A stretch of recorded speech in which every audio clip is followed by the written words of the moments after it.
नमस्कार, आप सभी का स्वागत है विंध्य भारत में। मैं हूं आपके साथ साक्षी गुप्ता। आइए बढ़ते हैं कुछ खास खबरों के साथ। मध्य प्रदेश की साइबर पुलिस ने 14 जुलाई को एक हाई प्रोफाइल साइबर ठग को पकड़ा था।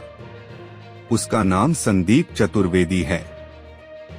संदीप के साथ उसकी पत्नी पार्वती पर भी धोखाधड़ी के मामले दर्ज हैं, लेकिन वह पुलिस गिरफ्त में नहीं आई है। दोनों पर आरोप है कि डिजिटल करेंसी में इन्वेस्टमेंट के नाम पर इन्होंने सैकड़ों लोगों को ठगा है।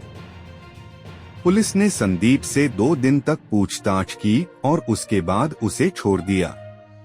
अधिकारियों का कहना है कि उसके खिलाफ धोखाधड़ी की शिकायत तो है, मगर सीधे तौर पर अपराध में शामिल होना नहीं पाया गया। पुलिस की इस कार्रवाई पर ठगे गए लोग सवाल उठा रहे हैं। पीड़ितों का कहना है कि उनसे दंपति ने इन्वेस्टमेंट के नाम पर लाखों रु वसूले, जिसके सबूत उनके पास है, फिर कैसे अपराध में शामिल होना नहीं पाया गया। विंध्या भारत ने जब इस दंपति का बैकग्राउंड खंगाला तो पता चला कि मप्र के अलावा ओडिशा, हरियाणा और दिल्ली में भी ये कई लोगों को शिकार बना चुका है और अब तक 5 करोड़ से ज्यादा की ठगी कर चुका है। ये भी पता चला कि दोनों का एक दत्तक पुत्र है जो 16 साल का है और वारदातों में शामिल रहा है।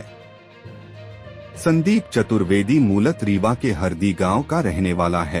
केस एक कोलार के बिजनेसमैन के साथ 32 लाख की धोखाधड़ी। 9 जुलाई को यशोदा परिसर कोलार रोड निवासी अजय शर्मा ने भोपाल साइबर सेल में धोखाधड़ी की शिकायत की। उन्होंने बताया कि संदीप और पार्वती चतुर्वेदी से मेरी मुलाकात कॉस्मेटिक दुकान पर हुई थी। ये उन्हीं की दुकान थी। उन्होंने कहा कि हम कॉस्मेटिक दुकान के साथ साथ डिजिटल करेंसी में इन्वेस्टमेंट का भी काम करते हैं। अगर आप डिजिटल करेंसी में इन्वेस्टमेंट करते हैं तो 10 से 15% रिटर्न सालाना आपको मिलेगा।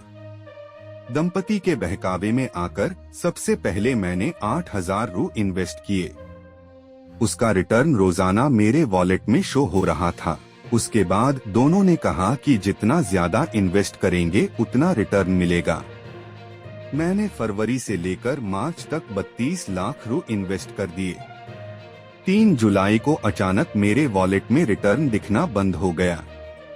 मैंने संदीप चतुर्वेदी से संपर्क किया तो उसका मोबाइल बंद था। केस 2 गहने खरीदने के लिए रखा पैसा इन्वेस्ट किया। भोपाल की बावड़िया कला में रहने वाली अरुणा श्रीवास्तव की संदीप और पार्वती से मुलाकात एक सहेली के जरिए हुई थी।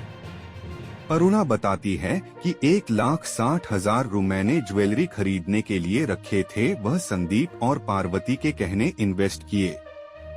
उन्होंने बताया था कि इन्वेस्टमेंट पर हर महीने 12% का कमीशन मिलेगा। उनके कहने पर मैंने ऑस्कर नाम का एक ऐप भी डाउनलोड किया। अरुणा ने बताया कि दोनों ने घर पहुंचकर पूरे परिवार का ब्रेन वॉश किया। मेरे पति को शक हुआ तो उन्होंने पूछा कि इतना रिटर्न कौन देता है। उन्होंने मुझे समझाया था, लेकिन मैंने उनकी बात नहीं मानी। केस 3 शिवपुरी के सर्विस सेंटर चलाने वाले से 10 लाख की ठगी। संदीप और पार्वती ने शिवपुरी के हाउसिंग बोर्ड कॉलोनी के रहने वाले रामनारायण कुशवाहा से भी इसी तरह से 10 लाख रु का फ्रॉड किया। कुशवाहा ने बताया कि पैसों की वजह से मेरी बेटी की शादी टूटने की कगार पर थी। मेरे घर पर एक दिन मुंहबोली बहन काजल आई। वह भोपाल में रहती है। उसके साथ संदीप और पार्वती भी शिवपुरी आए थे। दोनों ने मुझे बताया कि वे इन्वेस्टमेंट का काम करते हैं और वे कुछ पैसा इन्वेस्ट करेंगे तो फायदा होगा। उन्होंने मुझे मैटिक करेंसी के बारे में बताया।